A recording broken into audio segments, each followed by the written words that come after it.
Je donne la parole au ministre des Finances et du Budget. Monsieur le ministre, vous avez la parole.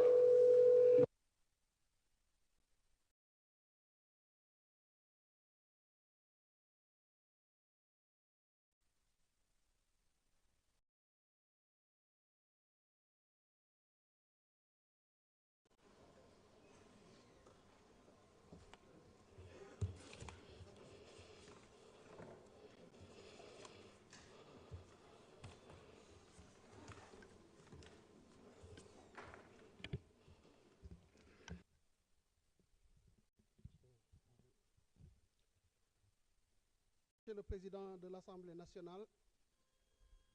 Mesdames, Messieurs, honorables députés, Mesdames, Messieurs, honorables députés, je voudrais d'abord vous saluer, ensuite vous remercier pour l'accueil chaleureux dont nous avons bénéficié durant ces derniers jours en commission. Vous féliciter aussi pour l'excellent travail que nous avons abattu, les très belles contributions des députés à ce travail, et véritablement vous dire que vous avez aidé à rehausser un peu le niveau, en ce que lors des prochaines échéances, il y a beaucoup de préoccupations qui ont été évoquées ici et qui serviront à enrichir le travail pour la préparation des budgets futurs. Et je disais la dernière fois que l'occasion du débat d'orientation budgétaire qui va venir en juin, Inch'Allah, Rabbi 2025, sera une très bonne occasion, véritablement, de pouvoir bien adresser les préoccupations qui ont été soulevées dans la perspective d'apporter les meilleures réponses, en tout cas d'ici la perspective de consolidation budgétaire que nous nous sommes fixés. En propos introductif, voilà ce que je voulais dire. Léegi nag ma ñëw ci li nga xam ne moo ñu andi tey muy la loi de finances rectificative pour l'année 2024. Budget ci liñ ci waxtaane fan yëpp dafa am solo ñu gën a xam lan mooy budget. Xam ngeen ne fan yi ñi ngi woon di waxtaane budget 2025 te pourtant ñun ñi ngi 2024 loolu mooy wane ne budget mbébét la da ngay mbébét ne 2025 de buñ ca tollee direction générale des impôts et des domaines, direction générale des douanes, direction générale de la comptabilité publique et du trésor yaakaar naa ci li ñu war a liggéey dinaa ci am nangam bu ma xalaatee ne suñu économie dina yokk nangam su ma xalaatee ne suñu inflation dina nekk niveau sàngam su ma xalaatee ne données yooyu yépp nag dañ koy dajale di ko tëgg ci benn comité, benn groupe de travail, parce que c'est le ministère des Finances et du Budget qui assure le lead, maanaam moom mooy jiite liggéey bi waaye daf koy def ci ay cadres yoo xam ne dañ ko aménager. moo tax le décret 2019-120 yaakaar naa ne ñu bari ci député yi xam nañ ko ndax bu dégg naa ñu bari ñu tudd ko moom mooy cadre bi nga xam ne moom mooy organiser ni ñuy liggéey budget. léegi nag ci mbébét yooyu ak ci yaakaar yooyu la ñuy wax ne ci impôt ci wàllu don ci wàllu nangam dinañ ci am nangam. Pour l'année 2024 loi de finances initiale bi dafa waxoon ne dinañ am 4693,7 milliards ci yooyu ma tudd léegi daal ni man su ma amee revenu yi nag dinaa dépenser fay sama bor nangam. Fonctionnaires yi liggéey ci état bi ak ñi liggéey ci agence yi ak yooyu li ma leen warlul weer bu ne su ma ko xoolee ci at mi nangam lay doon. am na yeneen dépense de fonctionnement yi mooy li état bi di doxe mooy bureau yi mooy climatiseurs yi mooy papier yi mooy encre yi waaye du loolu kese mooy aussi transfert yi nga xam ne moom la ñuy defal université yi ngir ñu mën a fay seeni professeur jox étudiants yi seeni bourse def yu dépense yu mel noonu nga xam ne moom moo war ci université yi. ndimbal li nga xam ne état dina ko andil population bi ñu koy wax subvention ci énergie bi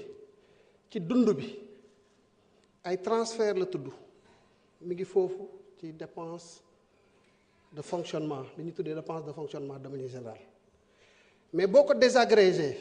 day xaw a technique tuuti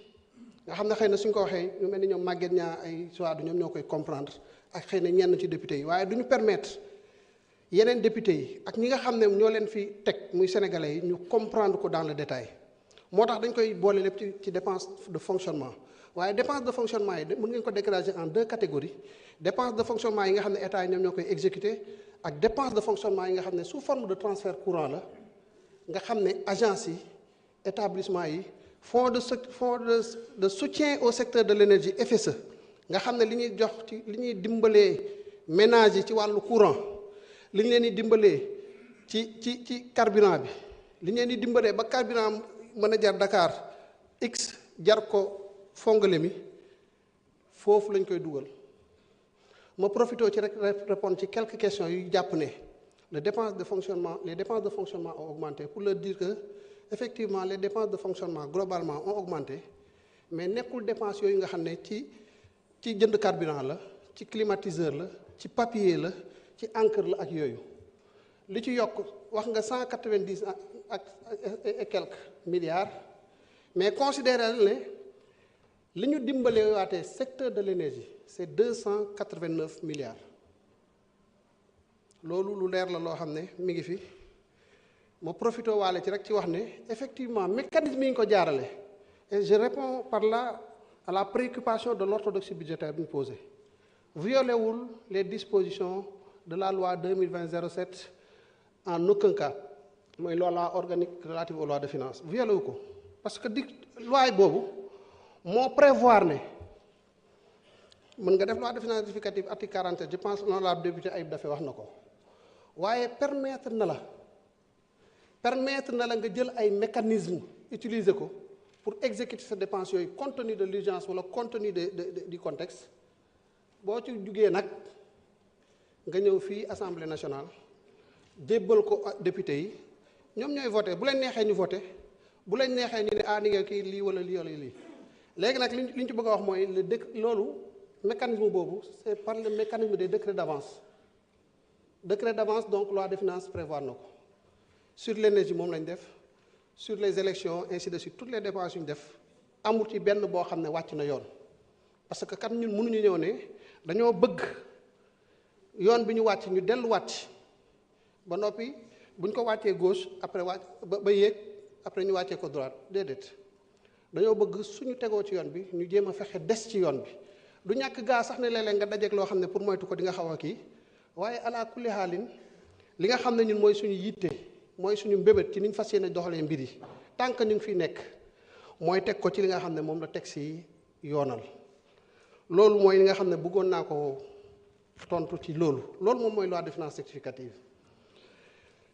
am na ay préoccupations yu bari yu fi ñëw xam naa ne répondre ko ci temps bi ñu kii benn par benn day jafe dañ koy catégoriser ñu essayer répondre ci yooyu audit finance publique bi ñëw na fi lu bari ci interpellation député yi li ma ci bëgg a wax lu simple la audit yi amul lenn lu ko tax a jóg lu dul respecter textes yi respecter loi yi nga xam ne moo ñu tënk député Ayib Daffé wax na ko dafa am Sénégal day dund ci organisation bu ñu tuddee UEMOA seq ko ak yeneen juróom-ñaari réew ñun ñëpp ñuy juróom-ñetti réew yooyu ñoo décidé ci façon bi ñuy doxee te ànd ci déggoo ci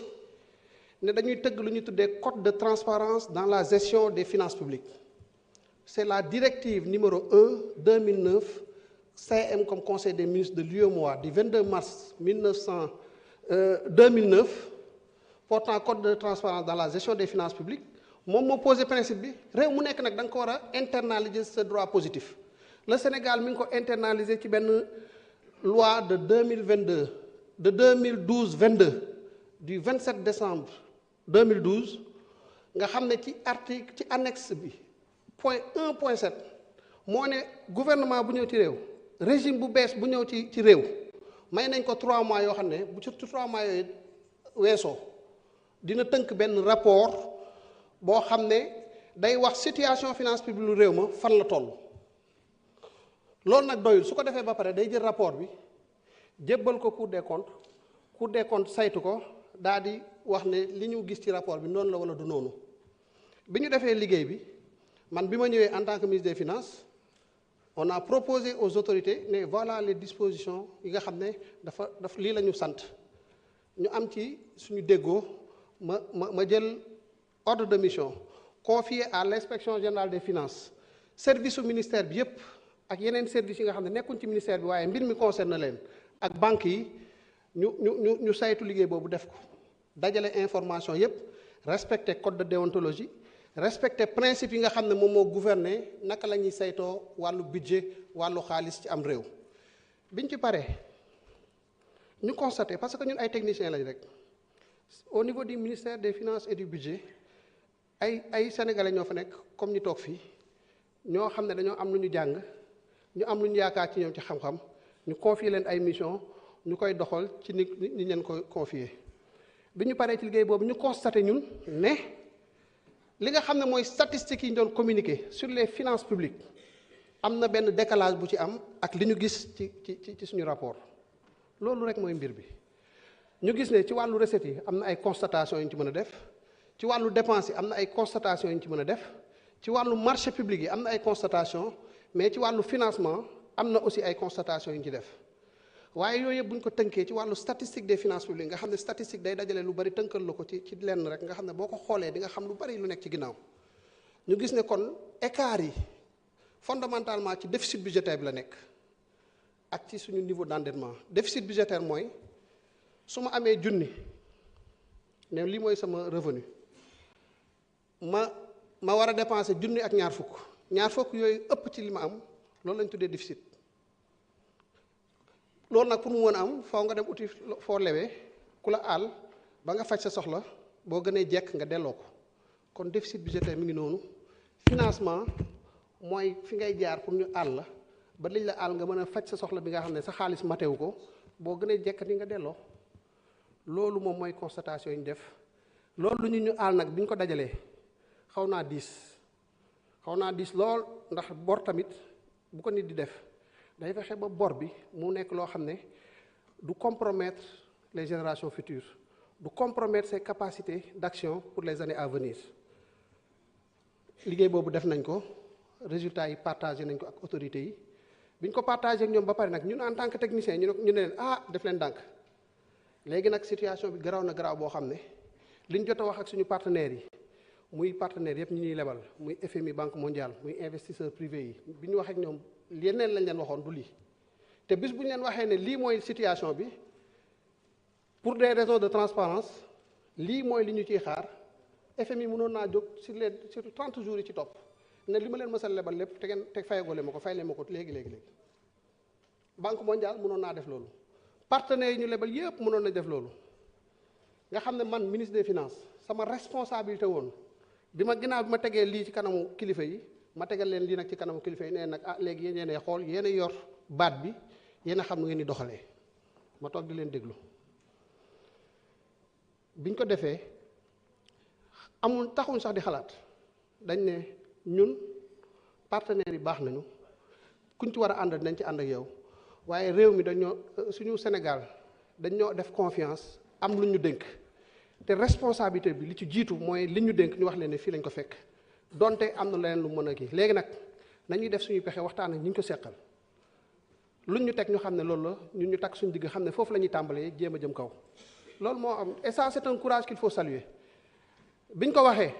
jël naa temps boo xam ne ëpp na 1 mois man en tant que ministre des finances pour attirer l'attention faire des études faire des notes pour alimenter parce que aussi mécanisme da nga koy alimenter machine da nga koy alimenter ba lépp loo xam ne décision bu ñu jël la mu nekk décision boo xam ne kilifa yi ñoo ko jël en toute responsabilité et en toute transparence loolu moo ci xew kon li ñuy wax lépp xamoon nañ ko man mii di wax ak yéen man en tant que ministre des finances maa def une équipe bu ndaw ñu dem Washington bi journaux yi di wax naan Washington nangam booba man maa ngi Washington di waxtaan ak ñoom j'ai rencontré le directeur du département Afrique nga xam ne moom mooy suñu homologue moom la ñuy waxal foofu rencontré le DGA ne ko attention situation réew mi fii la toll lii nag lañ daan wax waaye dëgg-dëgg bi ñu ko saytoo fii la mbir mi toll mais nag waaye nag wax dëgg yàlla lii nii nga xam ne attiré nañ ci seen attention dëgg-dëgg am na jamono joo xam ne am na député bu nekkoon fii assemblée nationale bindoon na leen yéen ne leen ci problème bi am na tey bu fekkee ne ñoom ñëw nañ toog nekk ci bopp réew mi suñ leen daanee wala ñu andi leen jafe-jafe ci loolu day xaw a doy waar ndax ba mu koy wax nekku ci woon waaye da doon bañ ñu agsi fii ñoom bi ñu leen ko waxee ñoom tamit ñu ubbeeku daal di wane ne ànd nañu ci waxtaan ak ñun xool naka la ñuy accompagner Sénégal ba mu traverser situation bi waaye lu ci ëpp solo mooy Washington dellu nañ fa octobre suñu partenaires yëpp dañu saluer décision boobu ñu jël wax dëgg ndax dañ ne li ñu gënal mooy ñu am un état boo xam ne dafa crédible boo xam ne bu la nee lii la mën ngaa waat ne loolu lay doon que état boo xam ne da lay wax ne la lii la bu ëllëgee ñu gis leneen ba pare saluer le courage de l'état du Sénégal parce que nee nañu parce que yéen bi ngeen di def lii xam ngeen ne mënoon nañ leen laaj léegi ngi leen fay leen ñu li ngeen am lépp da ngeen am ay jafe-jafe bu ngeen ko defee rek conviction profonde la bu wane ne am na fu ngeen bëgg a dem te incha allah mën nañ leen ci accompagner ba ngeen àgg fa mbir mi noonu la demee ñun yamuñ ci wax ne nii rek la ñuy problème bi yii la li ëppoon solo ci liggéey bi du problème yi man su ma sañoon problème yi dañ koy fàtte ginnaaw bi ñu ci tegee loxo yi ñi war a def seen liggéey waaye ñun la trajectoire de consolidation budgétaire bi nga xam ne soxla nañ ko pour corriger problème yi ñu am yépp moom la ñu war a rëdd ba noppi dox jëm ca te foofu la ñuy xaar assemblée nationale parce que dafa am ay mesures yoo xam ne courage moo koy jël réew doo gis say problème nga xam ne lii mooy sa jafe-jafe nga gëmm ci nga ne da ngay dox comme si jafe-jafe amutoon loolu c'est pas de la responsabilité voudrait que bu ñu xoolee ne lii mooy suñu problème lii la laaj ci ñu def ko ñu takk suñu digg daal di dox jëm ci li ci jiitu nag ci loolu mooy suñuy recette ndax naam balaa nga naan naam ne fa balaa ngay dépenser da ngay yor dara loolu daf ñu war a woo un civisme fiscal mooy kenn ku nekk nga xool li nga toll la mu méngool ci ay impôt nga fay ko état bi loolu moo ci jiitu message boobu ñu ngi koy porter ñu ngi bëgg ci école yi ñu dugal ci ñu introduire le civisme fiscal dès l'école primaire ngir suñu xale yi ñu waajal leen demee ñu am un nouveau type de citoyen qui soit en phase avec les règles et principes de citoyenneté loolu ñu ngi ci waaye député yi war nañu aider à porter ce message là civisme fiscal bi daf ñuy permettre ñu améliorer nos capacités de mobilisation de recettes loolu mooy njëriñam waaye ñun tamit en tant que administration am nañ loo xam ne xam nañ ko te nañ ci dox am na député yu ko wax am nañ un code général des impôts et des domaines qui nous permet de mobiliser des ressources ñuy góorgóorlu ba profitoo ci pour rendre leen hommage ba noppi wax leen ne les recettes n'ont pas baissé différence boobu tamit il faut ñu def ko les recettes ont augmenté parce que 2023 boo ko comparé ak 2024 on a fait un bond de 8,8% en termes de mobilisation de recettes à date moment bi may wax ak yéen waaye 8,8% moo ëpp taux de croissance bi ñuy xaar cette année kon administration bi yokk na recettes yi mu ëpp sax ni croissance économique bi yokkee waaye bu ñuy wax ne par rapport aux prévisions la ñuy wax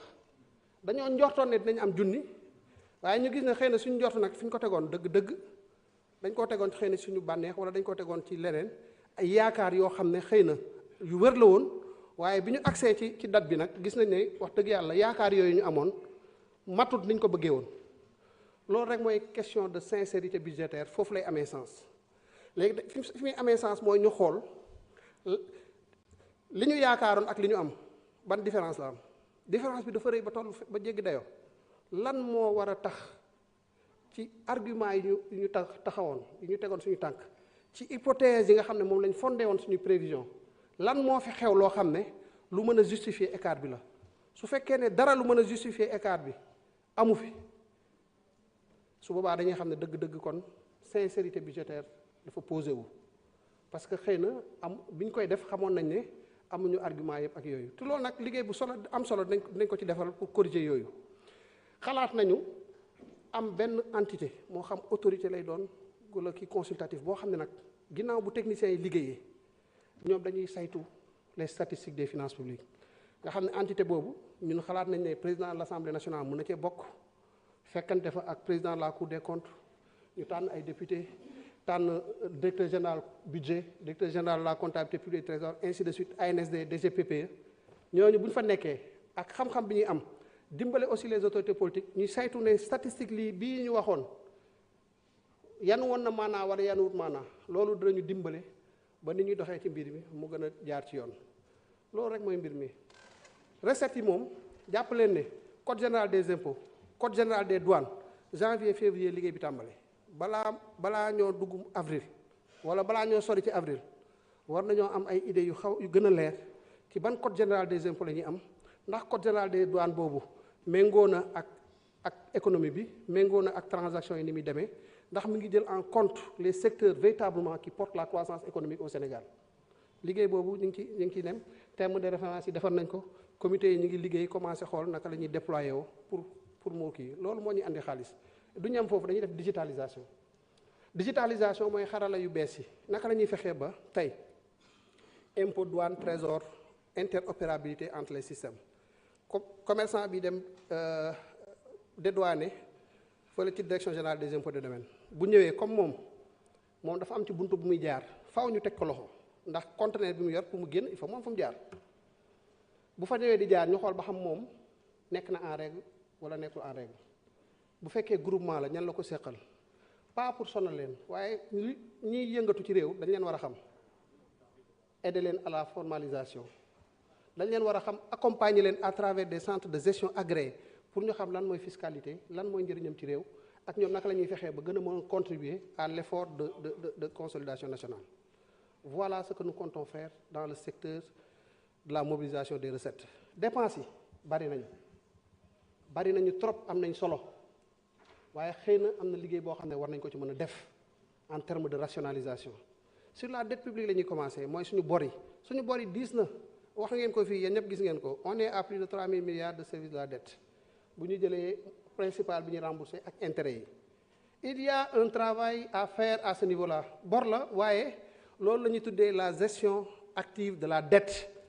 bu ñuy wax gestion active de la dette mooy nekkul ne ñu bañ a fay suñu bor parce que ça c'est important de le dire parce que loolu tamit les partenaires qui nous accompagnent dañu soxla xam mooy ne naka la ñuy fexee ba li ñuy war a fay par weer par année ñu waxtaan ak ñi ñu ko seqal ba mën a jënd bor yi nga xam ne dafa diis ci atum 2025 par exemple 2026 2027 ñu ciblé ci bor yi nga xam ne dafa diis ñu def ko ci ay conditions yu diis ñu jënd leen ci ay conditions yu gën a favorable ba noppi sànni leen wala tas leen ci période boo xam ne li nga ciy fay dina gën a am yërmande ba permettre la yow ci diggante bi nga am benn marge budgétaire li ñuy wax marge budgétaire benn couloir bu bees wala benn tiroir bu bees boo xam ne di nga ko mën a génnee di nga ko mën a xëcc nga def fa ay dépenses yoo xam ne dana dimbale réew mi mu gën a soqaliku notamment les dépenses qui sont dans le cadre de la vision 2050 ci dépenses yi ci loolu la ñu bëgg a def ci dette bi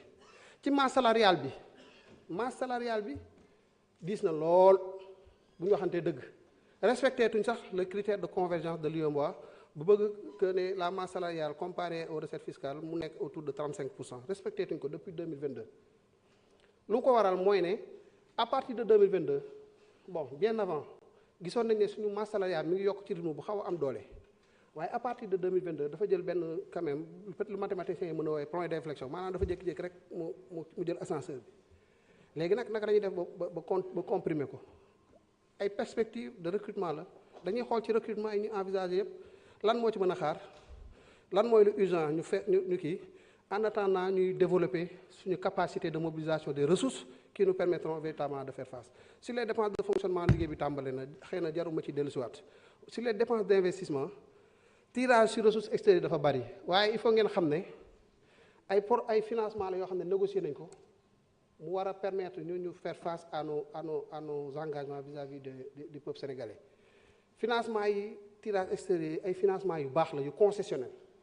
léegi nag problème mu programmation rek la woon dañ ne woon cadrage bi dafa ne woon 445 milliards moom la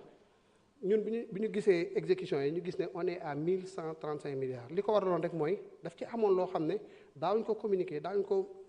intégrer ci statistiques yi li ñu bëgg a def mooy revue de portefeuille mooy nga jël projet bi nga teg ko sur la table nga xool est-ce que projet bii baax na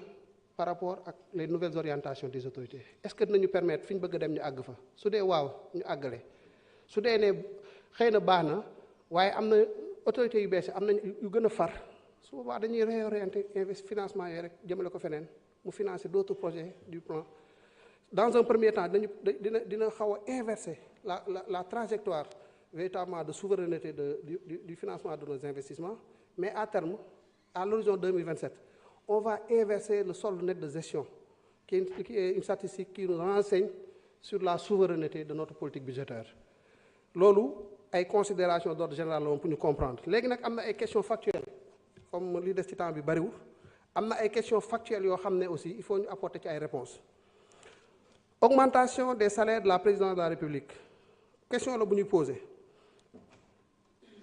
effectivement boo xoolee architecture budgétaire bu président de la République nga gis ne salaire bi augmenté na du caagi nag rek augmenté na que da nga naan pour fay ay kii politique la ak yooyu déedéet da ngay wax dem ci détail nga xool augmentation bi lan moo ko wundu bi ñu xoolee dañu gis ne gouvernance militaire du palais am na solo wala amul solo bu dee am na solo salaire am palais la war a nekk ñu dugal ko fa OFNAC nga xam ne rattachement présidence la nekk ndax liggéey bi muy def am na solo salaire ñi fa nekk fu mu war a nekk présidence ñu dugal ko fa état-major particulier du président de la République am na solo salaire yi foofu fa mu nekk foofu délégation générale au renseignement national salaire am faw ñu am fu ñu ko dugal comme présidence la nekk présidence lañ koy bàyyi loolu moom mooy salaire yu augmenté ci salaire présidence de la République et de manière très claire et précise les détails ku ko bëgg mën nga koo xam. am na député Samba Dang honorable Samba Dang bu doon wax ci vivre de soudure yi parce que mi ngi gis ne dina am ay goxaan yoo xam ne seen mbay xëy na demeewul noonu te li ñu yor bu ñu ko jaayee dugal ko ci seeni priorité seeni dund dina mën a am ay jafe-jafe mu ne il faut ñu xalaat à des vivres de soudure. La déclaration de risque budgétaire qui est un document annexé au projet de loi de finances loolu moom moo ko tax a jóg li ko tax a jóg mooy ne ñun suñ bopp xam nañ ne ni ñuy doxee nous sommes dans un environnement plus ou moins incertain pour plusieurs facteurs ay facteurs climatiques transition écologique ay facteurs macroéconomiques les facteurs d'incertitude sont nombreux ñu ne léegi dañuy préparer benn enveloppe boo xam ne bu ci benn ci facteurs yooyu amee ñu xool naka la ñuy réagir pour mën a faire face au moment où je vous parle il y a 18,1 milliards yoo xam ne dañ ko mettre en place noonu pour faire face à d'éventuels risques budgétaires donc li muy wax bu amee dans un premier temps dañ mën a xool effectivement comment faire face à ces urgences-là le moment venu après avoir apprécié la situation. Concernant l'assistance aux ex-détenus autres victimes de la période préélectorale loolu nag damay tàmbalee ci bu ma ko lié ak li ñuy wax ci inondation yi parce que yëpp ay formes d'assistance la ma wax ne kenn waxul ne ministre de l'intérieur dafa ne 8 milliards la woon dañ koy def déedéet loolu kenn waxu ko ministre de l'intérieur xalaatuloo sax ministre de l'intérieur ses préoccupations au quotidien mooy Cheikh naka lañu def très rapidement ñu wut ay tentes pour faire face comment faire en sorte de pouvoir avoir des hôpitaux de campagne très rapidement pour ces gens donc nekkul ci wàññi bi xaw ma fu mu jugee doon naa wax wàññi mais c'était pour faire la différence entre ce que nous avons prévu dans les inondations et ce qu'il y a en termes d'assistance effectivement aux ex-détenus. Et sur les ex-détenus travail bi c'est le ministère chargé des solidarités de la famille et des solidarités moom mooy pilote liggéey parce que foofu la ñuy gérer yu mel noonu. Un comité a été institué par arrêté numéro 17450 du 30 juillet 2024 sous la coordination donc de ce ministère. lan mooy kiyam c'est prendre en charge les victimes déjà 112 dossiers ont été déjà approuvés et 99 dossiers déjà pris en charge pour un montant de 108 millions de francs CFA. Les travaux se poursuivent pour l'identification de 268 cas les plus urgents et le rassemblement des documents ici afférents, c'est-à-dire que mooy les rapports médicaux tout ce qui peut justifier effectivement que le concerné fait partie des victimes ak justifie tous les éléments justificatifs nécessaires. Le travail n'est pas fini parce que travail commission yi dafa xaw a nekk aussi liggéey liggéey bu am solo boo xam ne da nga war a fexe ba doom ay passagers clandestins ba noppi kenn ku nekk da nga war a fexe ba li nga koy indemniser par rapport à l'enveloppe globale mu nekk li nga xam ne moom la yeeyoo parce que ñëpp yemuñu ay niveau ou ay degré véritablement de victimisation. Donc sur ça prévoir nañ aussi une enveloppe de 250 millions sous forme de transfert monétaire à toutes les personnes figurant dans la base de données établie par l'ANSD en relation avec le ministère de la Justice et les représentants des victimes. Pour le moment, il y a 1875 personnes yoo xamante nii identifier nañ leen liggéey bi bu continuer ku ci nekk danga xam sa situation réelle après li ci war sa diggante ak yow ñu kii ko. Une prise en charge psychologique aussi est prévue parce que nit ñi am na ci ñoo xam ne am nañ député yi ko doon wax toll nañ foo xam ne tey la soxla nañu ku leen accompagner ba mën leen dugalaat ci société bi ba fi ñu jaar mu bañ a leen amal yenn traumatisme yi. xalaat nañ aussi naka lañ leen di réintégrer ñenn ñi naka lañ leen mën a trouver une réintégration professionnelle. Alors je vais en profiter aussi avant le temps bi di jeex pour répondre à une question que je trouve importante de Guy Marius Sagna concernant les députés du PROMAF les agents du PROMAF pour dire que ñooñu ay agents yu ñu amal njëriñ lañu ay agents yu ñu amal njëriñ lañu bari naa ci ay xarit liggéey bu am solo la ñuy def impôt ay chauffeurs ay ingénieurs ay data scientists ay techniciens yu am solo dañu permettre ñuy am ay recettes yu am doole ñooñu nag danañ leen jël. On rajoute 5 minutes, monsieur le ministre. On a fait une liste déjà de 50 personnes sur 215 parce que ñoom ñëpp 215 lañu 50 personnes jël nañ leen ci ñoo xam ne saisir nañ ministère de la fonction publique pour dire ah ñii kat ñi ngi ñu amal njëriñ bis bu recrutement amatee nañ leen ci bàyyi xel léegi au fur et à mesure ay recrutement di am ñu xool naka la ñuy absorber cet effectif là ba am 215 yëpp waaye en attendant et depuis très longtemps personnellement je veille à ce que les salaires de ces gens arrivent à date. Directeur général du budget avant may nekk ministre dama ko daan sonal à chaque fois pour que les revenus arrivent à tomber à date loolu dañ koy continuer yamatuñ foofu ñi ngi fexe ba avantage agents yi di am progressivement naka la ñuy fexe ba ñoom ñu koy am fi mu nekk nii dañuy dem restaurant yi avantage yi jox doomu agent impôt yi dañ leen koy jox pour seen i doom ainsi de suite c'est-à-dire pour dire juste que nous sommes dans le processus incha allah suñu objectif mooy comme yooyu ni nga ko xalaatee ñu bëggee ko noonu directeur général des impôts et domaines bëggee ko noonu ñu apporter leen véritablement tout l'accompagnement nécessaire ba ñu dugg nekk ay agents de la fonction publique au même titre que si yeneen agents yi ñuy liggéey loolu. Maintenant on va faire de l'arbitrage pas budgétaire maintenant mais sur les questions sur les réponses à apporter à certaines préoccupations. Thierno Alassane Sall nee na dañoo tardé ci kii bi ci loi de finances rectificative déedéet loi de finances rectificative mën nañu sax le 31 décembre amul problème France dem leen France très souvent c'est le 31 décembre qu'ils votent la loi de finances rectificative on ne peut pas dire que ñun ñoo leen gën a kii beneen raison mi ngi ci mooy ne assemblée na xanaa balaa nga andi loi de finances rectificative nga am assemblée loi de finances rectificative assemblée nationale lañu koy yóbbu assemblée nationale moom moo koy voté le 12 septembre assemblée amatul woon après am na fi beneen loi am na fi vision 2050 il faut ñun sax liggéey bu métti lañu mbir mi teg parce que amoon nañ budget ba pare waaye bi ñu amee vision bu bees dañ ne ce n'est plus responsable ñu jàllale budget bi nañu donte métti na nañu def le travail qu'il faut l'effort d'alignement du budget à la nouvelle vision Sénégal 2050 ce qui a été fait. Maintenant pour les ressources extérieures waxoon naa ko xëy na du ma ci dellu si xëy na nag gars yi dañoo xaw a beral seen loxo ngeen xaw a beral seen bopp loxo laaj question yu bari man nag 30 minutes pour répondre à toutes les préoccupations qui ont été soulevées loolu moom moo xaw a poser problème ci chantier yi arrêté chantier yi ci bari reprendre na il faut juste ñu préciser lenn aussi nit ñi xam ko am na ay chantiers yoo xam ne dañ ko defoon ci ay conditions qui ne sont pas vraiment bonnes pour le Sénégal wax dëgg yàlla avec des financements yoo xam ne c'est une catastrophe pour ce pays-là bi ñu ñëwee nag c'est pas parce que kii na rek dañ koy continuer c'est pas que dañ koy arrêter aussi dañ ne rek dañ tegaat loolu sur la table waxtaan ak ñi ñu ko séqal ne leen bu fekkee dañoo war a continuer il faut ñu waxante dëgg li yanu maanaa lan lañ mën a defaat ba tegaan bi mu ci yoon ñu continuer sinon aussi ñu jël suñu responsabilité assumer quand on dit assumer ses responsabilités c'est assumer ses responsabilités la ci fekk muy noonu waaye nga xam ne mais on va s'entourer de toutes les garanties ba pour défendre les intérêts de ce pays-là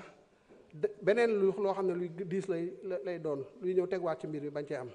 loolu c'est une question de responsabilité les autorités ont pris leur responsabilité par rapport à cette question-là bëri na ay dossiers yoo xam ne mën nañu ko fee tudd xëy na maintenant c'est le travail de l'Assemblée nationale d'aller vers ça et d'accompagner le gouvernement à élucider dossier par dossier ce qui s'est passé sur ces genres de cas loolu aussi lu ñu waroon wax la sur la question de la transition écologique ak les régions côtières posées par Abdou Karim Sall l'honorable député juste dire que effectivement région côtière moom ñëpp xam nañ impact bi mu am ci suñu dëkk côtière yi gouvernement bi ngi ci góorgóorlu ce sera un travail continu mais déjà ce qu'il faut noter c'est qu'un montant de 21,2 milliards est déjà prévu dans la loi de finances au titre des projets d'investissement pour la résilience des zones côtières de l'Afrique de l'Ouest,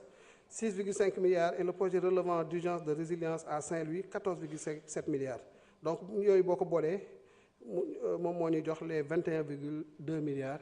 yi nga xam ne prévoir nañ ko au titre de ce projet-là. Sur l'indemnisation des victimes, je suis déjà revenu. Sur les projets de question Racky Diallo, honorable député, Abdou Karim Sall, travaux route d'Andemayo à l'arrêt. Bon, les travaux ont repris sur ces axes-là quand même, il faut le dire. En 3 lots, Matam Ngidjilon, qui donne encore légui, financement BOAD, Ngidjilon aurait fondé travaux en phase de démarrage sur financement du Fonds saoudien de développement. Le contrat de supervision vient d'être approuvé. Donc, Matam, Dembakan et 10 postes, il y a une validation étude environnementale ci lañ toll parce que là aussi il faut le dire dañ daan am na projet yoo xam ne dañoo commencé conditions yi réunir nañ ko peut-être bi ñu defee études yi am na ay raisons yu bari xëy na on peut ne pas revenir sur certaines raisons waaye commencé nañ te waruñu woon commencé léegi nag les processus sont en train de redémarrer bu ngi diloon bi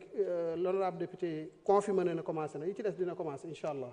Matam gox bu am solo Sénégal yàgg ñoo jural ay nit ñu baax ñu war leen a topp kon incha allah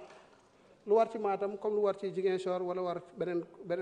beneen contrée ci Sénégal incha allah rabbi li ci war dinañ ko jëfe parce que ñun amuñu lu Sénégal nous sommes des Sénégalais bon temps comme yéen tamit bëgg nañ Sénégal waaw léegi nag yal nañu yàlla dimbale ba li nga xamante ni mbébét nañ ko ñu mottal ko ànd ko ñun ñëpp les divergences day am divergence d'opinion day am même dans les sciences il y a des divergences d'opinion mais divergence sérieusement dans les approches il y a des principes fondamentaux sur lesquels au moins il faut que nous nous retrouvions et c'est à mon avis ce qui est important man je prendrai tous les députés yi may gis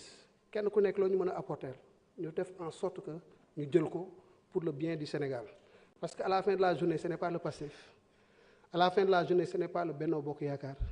à la fin de la journée ce n'est pas un autre parti à la fin de la journée c'est le Sénégal qui compte et le Sénégal uniquement. Je vous remercie de cette waaye nag taale Pastef.